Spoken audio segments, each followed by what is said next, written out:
Monsieur le ministre délégué, voulez-vous nous dire à quelles intentions politiques le gouvernement a obéi en créant l'Organisation commune des régions sahariennes? Le gouvernement n'a pas à proprement parler obéi à un souci politique. Au contraire, bien au contraire, à un souci essentiellement social et économique.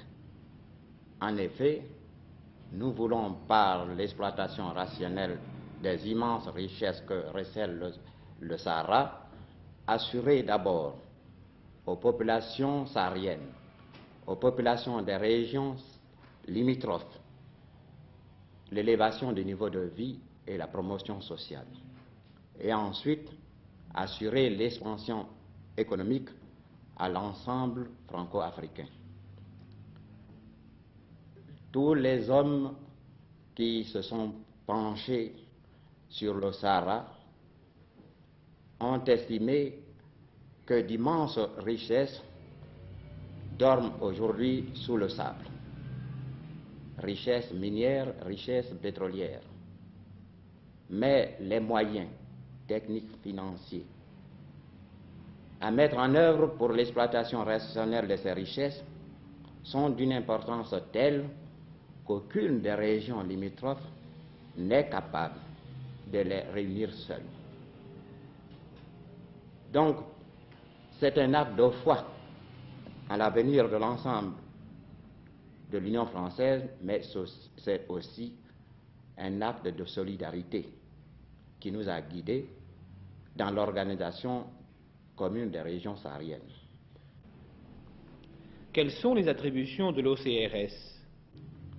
L'organisation commune des régions sahariennes doit d'abord faire l'inventaire des résultats déjà acquis.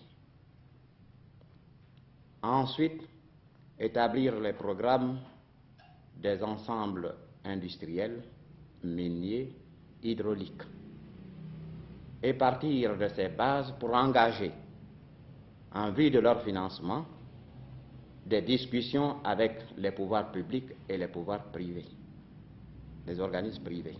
Les populations locales seront-elles associées au fonctionnement de l'organisation commune? On ne peut assurer le bonheur des peuples sans le concours actif de ces peuples à la recherche de ce bonheur. Aussi, nous avons estimé indispensable l'association des populations sahariennes à l'organisation de la région commune du Sahara. En effet, la haute commission, qui jouerait un rôle capital dans notre organisation, sera composée, comme vous le savez, par moitié de représentants des organisations métropolitaines et par moitié des représentants des régions sahariennes. C'est la haute commission qui sera chargée d'élaborer le programme d'action. Donc, non seulement les représentants des populations sahariennes seront associés à l'établissement des programmes, mais participeront de façon active à la répartition des richesses. Précisément, Monsieur le ministre, que peut-on attendre dans les prochaines années de la mise en valeur du Sahara? Nous attendons beaucoup de la mise en valeur rationnelle des régions sahariennes. Mais je voudrais vous dire, ou plutôt recommander à tous, la prudence. Le Sahara, en effet, regorge de beaucoup de richesses. Mais pour le moment, pour l'instant, ce sont des richesses mortes.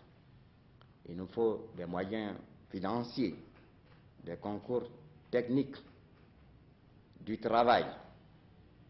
Néanmoins, nous sommes en droit de dire que le Sahara, rationnellement exploité, peut constituer des sources immenses de richesses, non seulement pour les habitants du Sahara, pour les populations riveraines, mais également pour l'ensemble de l'Union française. Ce qu'il faut retenir surtout, c'est la source de pétrole, la source énergétique, si capitale à l'indépendance politique de la France et partant de l'ensemble franco-africain.